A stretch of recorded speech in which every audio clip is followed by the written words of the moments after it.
I'm gonna double check. Yeah, let me go. Beautiful. Seeing some familiar, can't say faces, but some familiar names or photos. Welcome if you've been here before. We've been doing the Love Lab Live for the last few days until February 17, and every day is a different conversation about love, dating patterns, dating anxiety, swipe culture. So it's always nice to know who's in the room, where in the world you're connecting from. You can say hello, first time, second time, third time, or also where you are. So I'm connecting with you guys from Cape Town, from South Africa. Oh, and my phone's being hijacked. Hello from the UK. Oh, Elena, yes, I've seen you here before. Connecting with you guys from South Africa, and I am a communication coach, a dating coach. This is my full-time work. And when I'm not facilitating singles events across 35 cities in the world, focused on connection games, focused on authenticity, really connecting you with people that are in a phase of their lives where they want to invest and commit to relationships. When I'm not with my Love Lab participants, when we are really just strengthening different relational muscles, whether we are in a relationship or not. I find there are very few spaces where we can really practice relating and practice intimacy. And intimacy is not sexual intimacy necessarily, just like practicing emotional intimacy with other people when you're single. I am here doing these lives. I'm recording new content for people to be able to access these resources for free. They can't do coaching, and always I love the drops of donations that come through are also so beautifully received. Hello from San Francisco. Hey Zoe. Amazing. So today we're talking about endangerment and why dating feels like a war zone, like a jungle, like a minefield. You pick your metaphor. I don't know what other metaphors you might have heard before, uh, but there are some particular reasons that dating feels so much like the activating environment that we might have grew up with in childhood. And that's why a lot of the times we're not in a relationship, or that's a lot of the times why we stay in relationships that we shouldn't be in. A lot of people tell me, and I'd love to hear, like, is everybody here single? Are you in a relationship? Are you in multiple relationships? What is your status? How do you define where you're at with love? Divorced, recently divorced. I find that the patterns that we keep repeating, that keep us in relationships that no longer are life-giving for way long than the life of a relationship, or the patterns that keep us from stepping into relating and stepping into relationships, are just so helpful to notice. And I say, and maybe this might be controversial, right? Like maybe what I'm about to say is not something that everybody agrees, or that you've wrestled with yourself. But I remember, so I got divorced 13 years ago now, 14 years ago. And it took me quite a while to make sense and to make terms with the until death does us apart, right? Like we're going to be married forever. And I was so in love when I got married, and I still have so much love for him. And it was the right thing to do. You know, I wouldn't take it back. I wouldn't not have having gotten married. And I remember being at this harbor in Chania in Greece.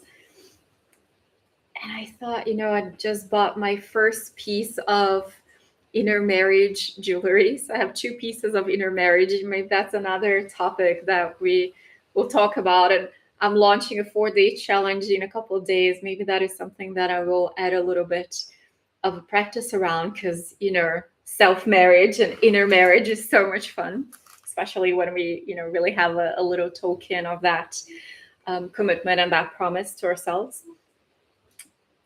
I thought, there are so many deaths. We go through so many deaths, hopefully, in a lifetime. And relationships sometimes also die. Things do have a lifespan of their own. And I thought, wow, we nailed it. Should have called him. I don't think I shared that piece with him. But like, we nailed it. We really stayed together for as long as the relationship was alive. And I knew that I had died in my identity, in my multiple identities over time. So my desire for us, also when we're talking about endangerment, is that we can soften, that we can find ourselves in safety within ourselves in a relationship and outside of relationship, so that we can tend to the reality of it and the possibility of it.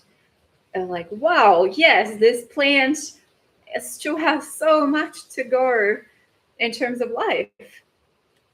Or there is no amount of nurturing, adding different soil, different substances, different anything that will bring aliveness back. And a lot of times is when the effort is single-sided. So I want to just read some of the comments.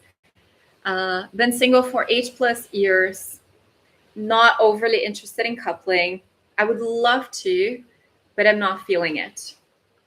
Yeah, and I'd love to hear, like, what is, you can share with us if you like, Tanya, or you can just reflect for yourself. And for those of you that are in a similar situation, yes, not exactly excited about dating, not exactly excited about going on dating apps, not exactly excited about starting something new.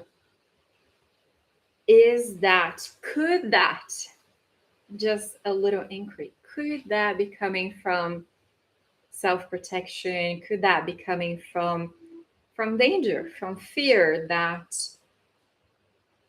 we'll get ourselves in situations again that weren't helpful before, right? Is that part of your sneaky or not so sneaky coping mechanism to stay safe, to stay healthy, to really protect the things that you value so much and that you've invested so much to create in your life? So none of the things that we're talking about here, and I'll read a couple more comments, is about the right way, the wrong way, not saying to Tanya, go get in a relationship, or absolutely you're right, don't get in a relationship. My dream for all of us, that's why I do this work, is that we choose one or the other from a place of freedom as opposed to a place from reaction. Right? It comes from a place of intention. It comes from a place of life. I really have to find the translation for this. By the way, I'm Brazilian. If you're trying to place this accent, it's a mix of so many countries that I've lived in, which is also why I love doing this world around connection, because I know what it's like to crave connection so deeply. But the word in Portuguese is enaltecer, and it's kind of like lift up, but you could say that. Life-giving is another expression. So I see a world and I see the possibility where the choices that we're making are coming from love, where the choices that we're making are, what is the most loving thing here to myself, to the other person, to the planet, right? Because sometimes the when we come together to partner, or when we split up and we take some solo time, that has ripple effect in what we are creating, the environment that we're becoming, the people and the things in our systems, in our circles also get healed, also get lifted up, also get lit up.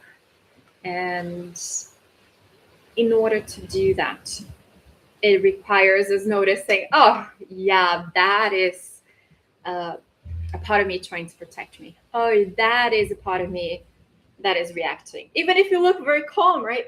Reaction could look like weaponizing communication tools. Reaction could look like using spiritual language to explain why you're doing something that you're actually just afraid of doing, or to put somebody down. Like there's so many things that we do very classy. I know my ego, my personality has very classy ways of reacting. And so it may not look like you're reacting, you're absolutely reacting. It may not look loud, but there is no freedom. I'm not really choosing. In theory, I'd love to be in a relationship. 100%. Literally impossible to meet stable men in your 50s. It's like looking for a needle in a haystack. And well, that's a whole other conversation in terms of how we see the world, right? Like, why do some people seem to find those people? Why is it so challenging for me? Really, like I try all the things, and no matter what I try, like, just I don't meet them. Hello. Tell us where you are if you're just joining now. We're going for another couple of minutes, and you guys can join tomorrow, right? So these conversations are going until the 17th of February every day at this time. And there are different variants of swipe culture, dating patterns, dating anxiety that I'm covering as a sample of what's out there, what is out there when it comes to complex PTSD in dating. Even if you think I have no trauma, nothing happened to me ever. There are frameworks that could really be helpful in understanding how we're responding. So before I close off with this thought of the feeling of being in danger and the things that we do when we think we are in danger that could actually be sabotaging our love life, I just love to pause to say thank you for all of you who are here. It is so lovely to see all the different names, all the different nationalities, all the different pictures. We are doing this as a way to connect with this community. I see a lot of dating anxiety, especially in the beginning of every year, when we hope that things would be better, when we try, when we have that desire, motivation to do things a certain way, to fix ourselves, to fix things around us so that we get different results. And it's not obviously about the fixing, right? Even the fixing ourselves, even that is already a reaction, that is already a place from danger as opposed to just calm and ease. I want to say thank you to all of you who have dropped small and big donations on my profile. It's really such a delight to then start imagining, like, what gift will I give myself with this beautiful generosity that you are. And I'll leave you with just a reflection. And if you haven't taken a long exhale today, this is your invite to do that. Is just a curiosity. Like, could it be that the ways that I have been showing up in love, in dating, in different relationships, just not needed anymore, right? The armor, the harsh boundaries or walls, jumping straight to boundaries when, I could engage in conversation a little more, and I could, there's so many tools and methodologies of communication that we can engage before we shut people out, and before we fawn, before we freeze, or in the moment that we notice that we can regulate and then respond. There is a massive buffet menu of things that we could be doing, and we might be resorting to the same one over and over and over again. It might be an overkill for the specific situation. I would love to be with you again. I will leave you for now. Thank you so much for being here. And tomorrow we talk a little bit more. Tomorrow we'll cover the topic of, you can go on my dashboard to see obviously all the topics up till February 17. You can join for a couple of minutes like you did today, or for the full 15 minutes. You're always welcome to share on the chat.